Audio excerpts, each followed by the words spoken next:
आणि आताची मोठी बातमी आहे, शिंदे गटाचे आमदार अनिल बाबर यांचं निधन झालेलं आहे। वयाच्या 74व्या वर्षी त्यांनी अखेरचा श्वास घेतलाय। आताची मोठी बातमी समोर येते, शिंदे गटाचे आमदार आहेत अनिल बाबर आणि त्यांचं निधन झालेलं आहे। आताची सगळ्यात महत्त्वाची आणि मोठी बातमी समोर येते, वयाच्या 74व्या वर्षी त्यांनी अखेरचा श्वास घेतलाय। नुकत्याच झालेल्या विशेष एका कार्यक्रमामध्ये अनिल बाबर हे उपस्थित होते। या कार्यक्रमासाठी स्वतः शरद पवार सुद्धा तिथे उपस्थित होते आणि त्याच वेळेला अनिल बाबर हे देखील तिथे होते। सांगलीमध्ये झालेल्या विशेष कार्यक्रमामध्ये अनिल बाबर ज्यावेळेला तिथे आले त्यावेळेला जयंत पाटील यांनी त्यांना स्टेजवरती बसण्यासाठी जागा दिली होती। शिंदे गटाचे आमदार 74व्या वर्षी अनिल बाबर यांचं निधन झालेलं आहे। नेमकं निधन कशामुळे झालेलं आहे याचं कारण अजूनही समजू शकलेलं नाहीये। 7 जानेवारी 1950 सालचा त्यांचा जन्म।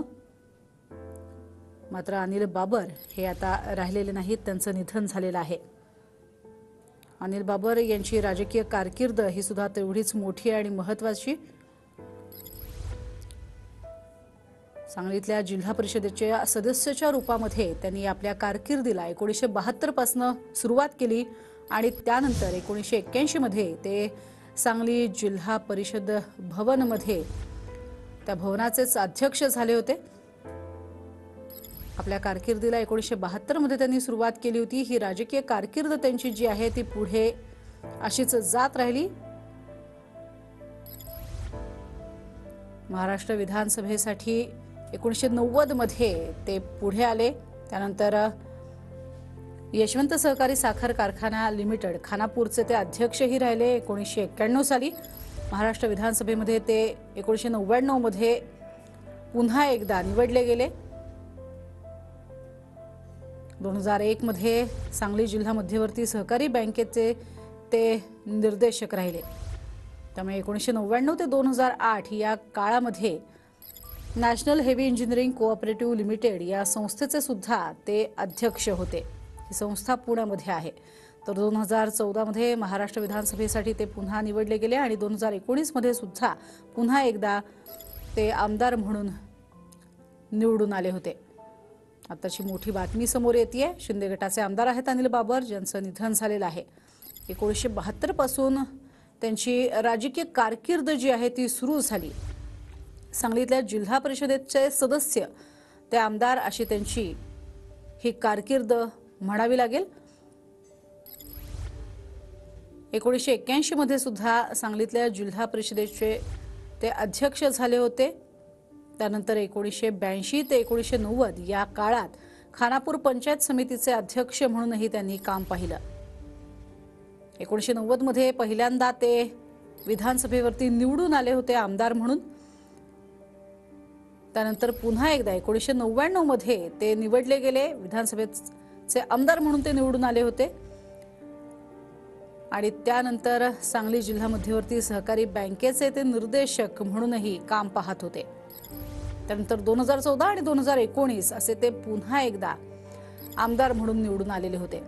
वयाच्या 74व्या वर्षी त्यांनी अखेरचा श्वास घेतलेला आहे।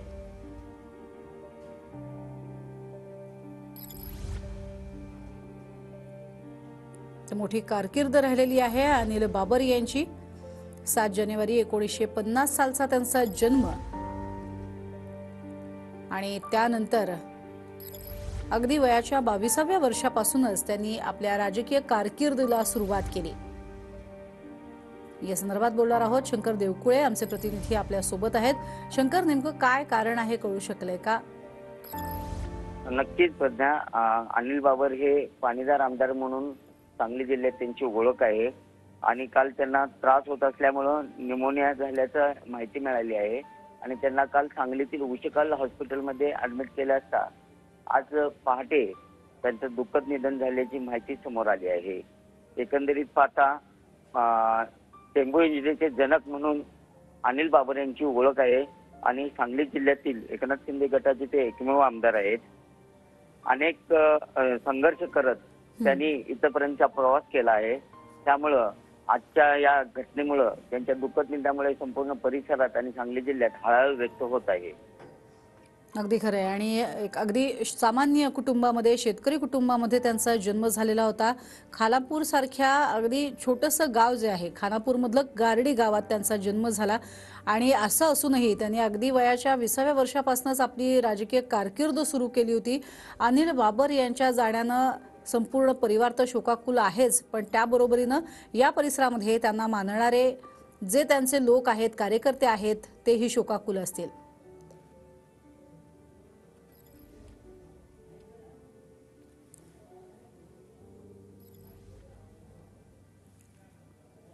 शंकर, तुमच्यापर्यंत आवाज पोहोचतोय? शंकर, मुळात आपण जर बघितलं तर अनिल बाबर यांची ही कारकीर्द अतिशय मोठी आहे. म्हणजे वयाच्या 20व्या वर्षापासून त्यांनी कार्यरत होऊन घेतलं, स्वतः कायमस्वरूपी कार्यरत राहिले आणि 74व्या वर्षी त्यांनी आता अखेरचा श्वास घेतलेला आहे. या संपूर्ण कार्यकाळामध्ये त्यांच्या मोठ्या संख्येने जनसमुदाय त्यांच्या पाठीशी असेल आणि त्याचबरोबरीनं कार्यकर्ते सुद्धा मोठ्या संख्येने जोडले गेले असतील. त्यांच्या काही भावना कळू शकल्यात? नक्कीच कार्यकर्त्यांच्या भावना अशा आहेत की अनिल बाबर यांनी अनेक वेळा आपल्या भाषणातून असं बोलून दाखवलं होतं की 2023 पर्यंत मी कोणालाही फाटी शिवून देणार नाही. त्यामुळे त्यांच्या या बोलण्यामुळे एक उत्साह वाढला होता कार्यकर्त्यांच्या मध्ये. मागील वर्षी त्यांच्या पत्नी शोभा काकींचं निधन झाल्यामुळे ते थोडेसे खचले होते, पण सर्व कार्यकर्त्यांनी त्यांना बळ दिल्यामुळं पुन्हा ते मोठ्या जोमाने, नव्या जोमाने संपूर्ण मतदारसंघात दौरा त्यांनी केला होता. त्यांच्या पत्नींचे निधन झाल्यानंतर 3-4 महिने ते घरीच होते आणि त्या पत्नीच्या निधनातून ते कसेबसे सावरत बाहेर पडले होते. सर्व मतदारांनी त्यांना घरी येऊन त्यांचं समजावून सांगण्याचा प्रयत्न केला. त्याचबरोबर राज्याचे मुख्यमंत्री एकनाथ शिंदेही घरी आले होते त्यांच्या आणि त्यांनी त्यांना भेटून त्यांची एक चांगलं मित्र असल्याची भावना व्यक्त करत यातून बाहेर पडा असा सल्ला त्यावेळी त्यांना दिला होता. आणि लोकसेवा ही महत्वाची सेवा आहे असं सांगत एकनाथ शिंदे यांनी त्यांना पुन्हा एकदा लोकांच्या सेवेसाठी प्रवाहित केलं होतं आणि मतदारसंघातील लोकांनीही त्यांना वेळोवेळी उत्साह आणि प्रोत्साहन दिलं होतं. त्यामुळे अनिल बाबर यातून सगळ्यातून बाहेर पडले होते. अनेक वेळा त्यांनी भाषणातून आपल्या विरोधकांवर टीका करत असताना सांगितलं होतं की 2033 पर्यंत मी कोणालाही फाटी शिवून देणार नाही.